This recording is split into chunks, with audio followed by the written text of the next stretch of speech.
Jangan lupa subscribe channel YouTube TVRI Bengkulu, like, komen, dan nyalakan notifikasinya.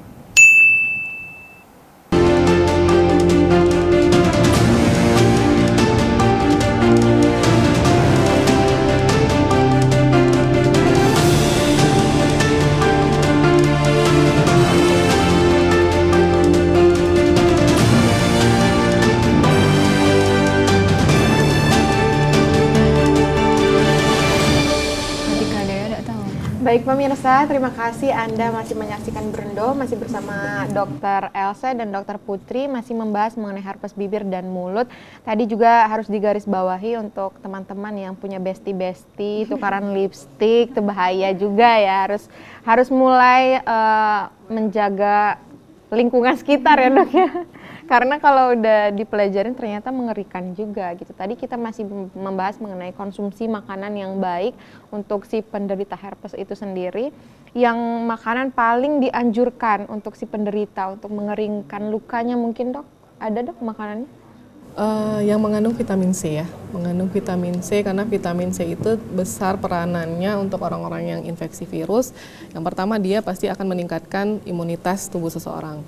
Yang kedua untuk regenerasi kulit, maksudnya untuk penyembuhan lukanya juga pasti mempercepat. Vitamin C ini akan mempercepat regenerasi kulit atau penyembuhan luka. Yang kedua tinggi karbohidrat, tinggi protein, istilahnya seperti itu.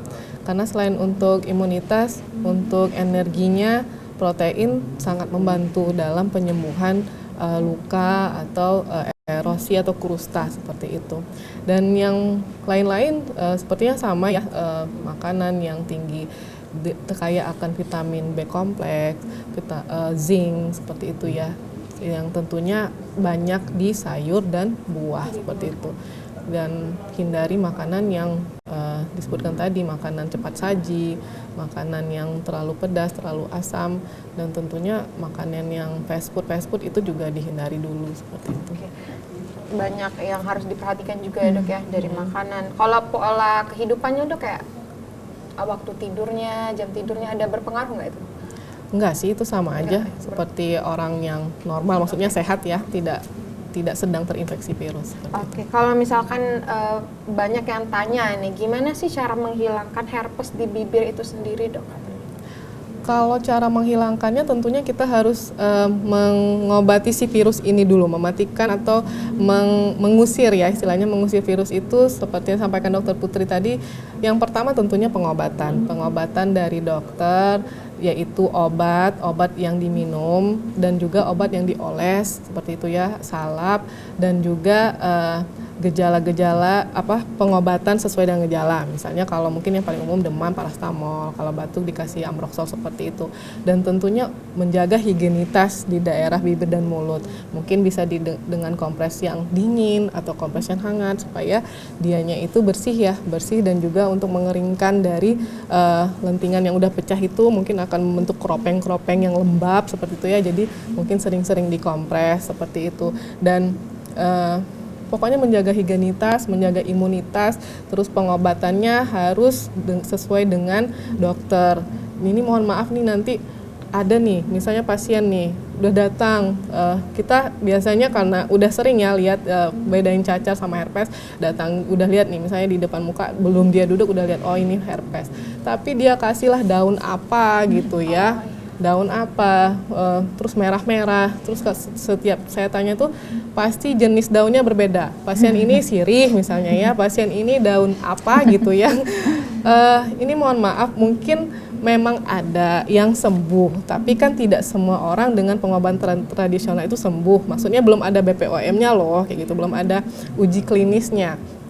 Jadi lebih baik memang pengobatannya itu di dokter, karena daripada dioles dengan daun-daunan yang udah ditumbuk lah dicari di hutan mana gitu ya, lebih baik dioles dengan memang salep yang sudah tersedia di puskesmas, sudah tersedia seperti itu. Karena dengan dedaunan itu entah bersih entah enggak ya, dan mungkin ada zat-zatnya nanti akan memperparah misalnya seperti itu. Mungkin ada yang alergi dengan daun sirih, baru tahu nanti dibilangnya herpesnya yang sangat wow gitu ya, padahal itu diperparah dengan dedaunan itu tadi seperti karena itu. kan belum diuji ya dok, apakah dia malah menimbulkan gatal. Iya betul. Gitu. Jadi herpes itu benar-benar yang kayak luka basah gitu loh dok ya, bisa dikatakan si lenting-lenting itu tadi. Gimana kalau misalkan penderita itu ternyata menderita juga penyakit yang memang kayak diabetes gitu kan, kurang apa ya, kalau luka lama keringnya gitu ya. Kalau dari dokter Putri sendiri gimana tuh dok? Ya, jadi kalau untuk penyakit apapun sebenarnya, kalau pasiennya itu imunokompromis, tadi sudah disebutkan sama dokter Elsa juga, imunokompromis itu pasien yang seperti apa?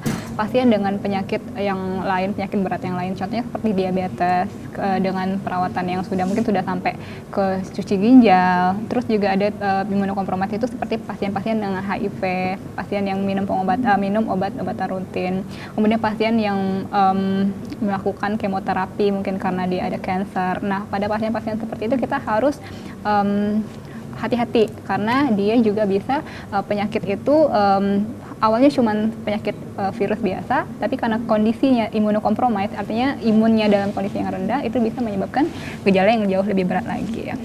Bisa menimbulkan yang baru lagi, penyakit baru lagi gitu ya. Oke.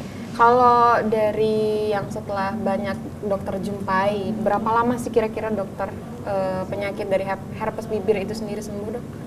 Iya, ini juga harus dimengerti ya dengan masyarakat. Jadi memang infeksi virus itu kan ada prosesnya ya. Kayak seseorang masuk ke rumah itu ada prosesnya ya. Dia turun dari motor, dia mengetuk pintu seperti itu ya. Buka pintu. Assalamualaikum kayak gitu ya. Nah, begitu juga dengan proses infeksi virus dan proses penyembuhannya. Jadi saya sebenarnya agak punya pengalaman yang buruk. Jadi ada seorang pasien herpes datang, terus 2 hari dia datang lagi dengan marah-marah nih, gimana nih salapnya nggak bagus ini, udah obatnya nggak bagus, seperti itu. Nggak begitu ya. Jadi dia ada proses misalnya 7, seperti yang disampaikan dengan dokter Putri, 7 sampai 10 hari. 7 sampai 10 hari itu adalah proses yang herpesnya itu menghilang pelan-pelan, ibaratnya seperti itu. Penyembuhannya pelan-pelan. Mungkin hari pertama dia menstop dari penyebaran dari herpes itu sendiri atau lenting-lenting itu sendiri. Hari ketiga dia pengeringan, hari kelima baru penyembuhan total, dan hari keberapa sekian-sekian adalah untuk penyembuhan dari gejala prodromal. Jadi memang diharapkan kesabaran dari yang pasien itu sendiri, karena penyembuhan itu punya proses paling tidak 7 sampai 10 hari, tapi tidak menutup kemungkinan sampai 2 minggu sampai 14 hari seperti itu. Oke, jadi memang tidak ada yang instan ya. Bukan mie rebus juga harus dimasak dulu ya. Ada prosesnya. Walaupun namanya mie instan ya. Betul. Oke. Setelah ini kita juga masih mau ngobrol-ngobrol lebih dalam lagi, tentunya bersama Dokter Elsa dan Dokter Putri. Untuk pemirsa jangan kemana-mana, setelah jeda pariwara berikut ini tetap di Berendo.